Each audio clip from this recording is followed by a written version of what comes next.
Okay, so today we're talking about the El-Aurians and why Q fears them. So this is the El-Aurians, for those who don't know, are actually Guinan's people.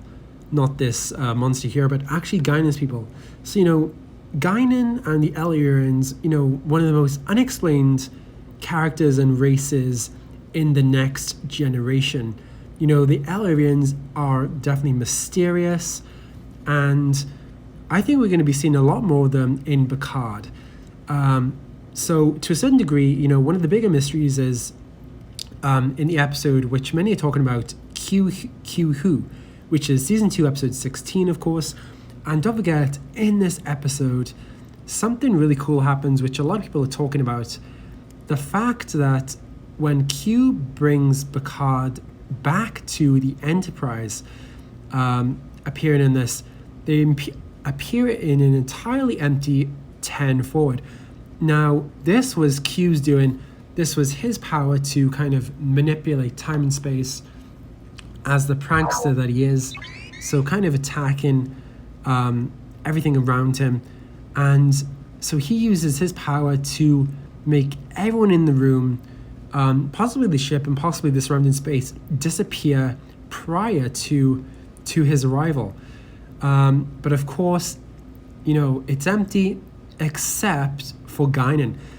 Now, Q is very surprised at this, and this is something which I don't remember being talked about before, but we're certainly going to talk about it now. Why was he surprised? Why would this be? Why didn't Guinan disappear with the rest of the people on board the Enterprise? So this is a huge issue. And she could have just crouched behind the counter and he wouldn't even notice this. But this is inconceivable to me and to other people too. And the question is Guinan more powerful than Q? Now this is an interesting topic here, something which I think really needs to be kind of debated at. So I don't believe that I think Q is definitely stronger than Guinan, in my opinion. So what we know is the El-Aurian race, Guinan's people, they don't like the Q. They don't like the culture of of all godlike creatures. The fact is that the El-Aurians are mortal, and we know they're mortal because they have been attacked by, of course, the Borg. They rely on the same technology as humans do, and furthermore, they cause such amount of trouble for the Q, even though these guys are mortal. I just don't understand it, really. The Q have such amazing power in the next generation. They can travel long distances, they can change time and space, but with all this power, the Q seem, among other things, very afraid of Guinan and the El-Aurians, and very suspicious of her at times. So the question we have to ask ourselves, what is prompting this behavior from Q as himself? We know that Q as a being is pretty arrogant. I mean, there's been so many instances of when he's taken Picard on his little trips. This is certainly something which Picard doesn't like, and he definitely matches Picard's confidence and, of course, Guinan's confidence too. So what do we know about the El-Aurians? Well, the El-Aurians are known in Star Trek as the race of listeners.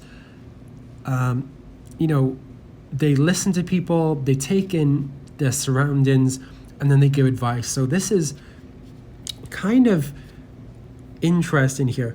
So people are talking about Deja Q, which is in season 3. So this is a whole other season ahead. So this is season 3, episode 13, Deja Q. So people are talking about, in this episode, we are shown how vindictive Q is. So he typically tends to plot a revenge against the Calamarian, one of the races that he's gone out of his way to torment.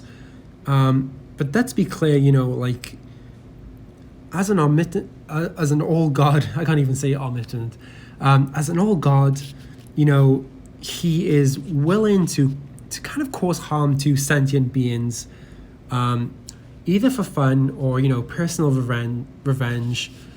But even after Q regains his powers, Guinan is absolutely completely safe from any sort of retribution. The stabbing of a fork, all of these things, which is kind of crazy. So he actually hates Guinan a lot. We can see this from the next generation. And how powerful is Guinan? Well, we don't really know too much, really. And in the episode Yesterday's Enterprise, we find out that Guinan, and possibly even more of the El-Aurians or all the El-Aurians, are immune to the powers of the Q, especially related to time. So the rewrite of time really doesn't affect Guinan too much. She's aware that things are going wrong, and she's partially aware of the new timeline. But she's definitely aware that things are going wrong, and Q's powers don't totally affect Guinan, and maybe even her people, which is interesting to see here. So the fact that this is all going on is absolutely crazy to me. But how is this even possible? As far as we know, the Q don't have massive amounts of technology. They're not like the Borg. It's not part of their evolution. But it's clear that the El-Aurians have some empathic ability, or something even more strange. They have a capacity for speaking to people honestly, listening to them, giving them advice. This is something that the Q definitely don't have. We see the Q as a race are really self-absorbed, talkative, and they love to talk about their plans, and they love to change things, especially in the book Q Squared. I don't know if you guys have read Q Squared or not. So that's to bring this all to a head. The fact is that Q, as a race and as a person, he's an all-powerful trickster god, kind of like Loki, who only seems to fear one thing: that Guinan is immune to his powers and can't easily be tricked. So this is something which is happening in the next generation, and she's not easily tricked too much. To a certain extent she is, but not a lot. The El-Aurians are very far traveled, as we learn, similar to the Q, that they go to far distant worlds, go to different places. So this is definitely like one of those things which we don't know a lot about, but we know that they travel a lot. So are they used to being deceived by other races, such as the Q? We just don't know, but this is something to definitely think about. And if we look back at Guinan's time in the Nexus, would this part in the Nexus would have had something to do with her immunity to Q's powers? We just don't know. But this is something to definitely think about. And Guinan's immunity, and maybe even the El-Aurian's immunity, is something which might have interested the Borg. So this might have provoked the Borg into assimilating them. This is definitely a possibility. I don't want to dive into this too much, but we do know that the Borg assimilated the El-Aurians at some point in time. Definitely a long time ago in Guinan's history, that the Borg kind of came to their world and assimilated them. So the fact is, if Guinan, let's say Guinan is immune in whole or in part to Q, maybe affected by the Nexus, could the Borg have assimilated this power? It's entirely possible. It may also kind of explain, as other people are saying, Q's interactions with humanity. So his ultimate goal, as we see, is to use Picard as an unwilling weapon against the Borg.